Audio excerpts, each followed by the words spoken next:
আমার জীবনের সংসারের গল্প। দেখতে দেখতে সম্পর্কে 4 বছর। আমার পরিবার থেকে দিনের পর দিন বিয়ের জন্য চাপ দিয়ে যাচ্ছে, আর আমি আমার পছন্দের মানুষকে পাওয়ার জন্য একের পর এক বিয়ে ভেঙে দিয়ে যাচ্ছি। সে এখনো একজন স্টুডেন্ট। এ পর্যন্ত কয়েকশো চাকরির ইন্টারভিউ দিলেও একটা চাকরিও তার হয়নি। কেন হয় না, কি কারণে হয় না, আমি আজও জানি না। শুধু অপেক্ষায় আছি তার একটা ভালো চাকরি হবে, তারপরে আমাদের সম্পর্কের কথা বলে কিছু একটা করা যাবে। কিন্তু না, দিন যাচ্ছে ঠিকই, কিন্তু তার চাকরি হচ্ছে না।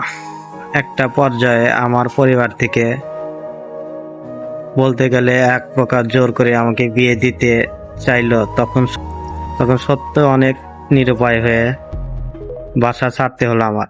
কারণ আমার আবেগ, অনুভূতি, ভালোবাসা সবকিছুই যে তার। আর চাকরির আশা করলে হয়তো আমাদের আর কোনো দিন একসাথে থেকে সংসার করা হবে না। এক কাপড়ে আমি বাসা ছাড়ি ও সেদিনের তাকে বিয়ে করি ও পরিবারের সাথে সম্পূর্ণভাবে যোগাযোগ বন্ধ করে দিই।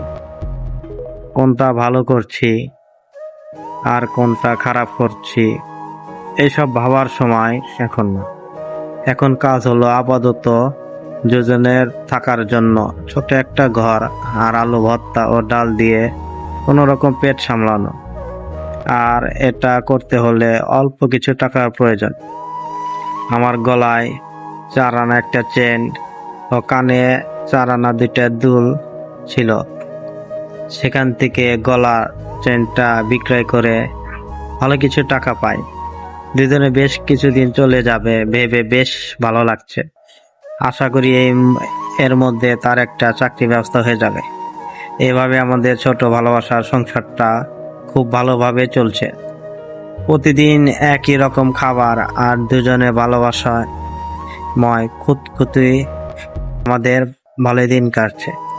রোজ সকালে ঘুম থেকে উঠে সাহেব চাকরি খুঁজে বের হয়ে যায়, আর শেষ বিকালের দিকে ক্লান্ত হয়ে বাসায় ফিরে, কিন্তু হাসি মুখে না। আমি আমার মতন করে তাকে সান্ত্বনা দেওয়ার চেষ্টা করি ও ভালোবাসা দিয়ে তাকে বোঝানোর চেষ্টা করি, যাতে সে চাপে না পড়ে, এসব বিষয় নিয়ে মন খারাপ করে চিন্তা না করে। আর এভাবে চলে গেল বেশ কিছুদিন। হাতের টাকাগুলো প্রায় শেষের দিকে। কথায় আছে, পকেটে টাকা না থাকলে ভালোবাসা জানলা দিয়ে পালিয়ে যায়। কিন্তু আমি আমার ভালোবাসাকে এমনভাবে আঁকড়ে ধরতে চেয়েছি যাতে করে কখনো কোনো দিন এই ভালোবাসা সমাপ্তি না ঘটে। এগুলো নিয়ে ভাবতে ভাবতে একদিন হঠাৎ করে একটা কথা মনে পড়ল। ছোট থেকে আমি কম্পিউটার শিখতে পছন্দ করি। অনেক কাজ, ডিজাইন জানি, ফটোশপের কাজ জানি, এমএস সফটওয়্যার কাজ জানি। তখন চিন্তা ভাবনা করলাম, অভিজ্ঞতাকে কাজে লাগিয়ে যদি কিছু একটা করা যায় তাহলে মনে হয় বিষয়টা ভালো হবে। এগুলো নিয়ে ভাবতে ভাবতে একদিন হঠাৎ করে কথা মনে পড়লো।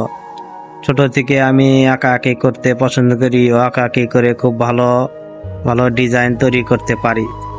আমার সেই কাজটা করব, সেটা হলো মার্কেট থেকে সাধারণ কাপড় কিনে সেটাকে সুন্দর কোনো ডিজাইন দিয়ে হাতে কাজ করে অনলাইনে একটা পেজ খুলে সেখানে অল্প লাভে বিক্রি করব।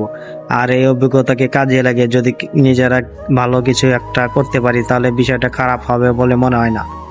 আমি আমার পুরো বিষয়টা তাকে জানানোর পর সে বলল, নিজের থেকে যে কোনো ধরনের ব্যবসা শুরু করতে হলে কিছুটা হলেও পুঁজির দরকার হয়, সেটা ছোট কিংবা বড় ব্যবসা। আর আমাদের এই অবস্থায় একটা ব্যবসা শুরু করার মতন টাকা পাবো কোথায়?